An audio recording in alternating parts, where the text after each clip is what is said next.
阿 Jam 撇甩林宥嘉，火速戀44歲音樂監製。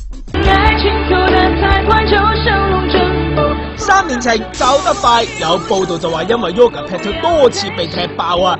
情人節自改 Facebook status 同姐姐丁文琪出街，令到阿 Jam 怒斬情絲。不過唔好忘記走得太快嘅上一句係。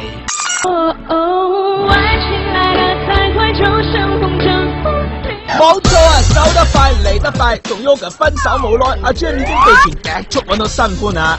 尋日有雜誌爆佢嘅新對象係大概22年日對夜對嘅音樂監製兼老闆之一，已經開始咗半個月啦。集我是歌手都會見到佢同經理人齊撐阿 Jam 噶。知情人士就話阿 Jam 一出道就同佢拍住相，算係日久生情。之前阿 Jam 就算同 Yoga 拍緊拖，都唔會避忌咁同 Lupo 攬喐緊嘅時候仲會錫添。Lupo 同佢女朋友正處於非常甜蜜同埋穩定嘅關係當中，而我同 Lupo 今日就如常喺錄音室工作，佢女朋友冇突然間跑嚟監場啊！今日我同 Lupo 嘅報道，大家笑下就算啦。哇！呢單嘢回應得咁快咁直接，如果回應同 Yoga 嘅戀情都咁合作就好了。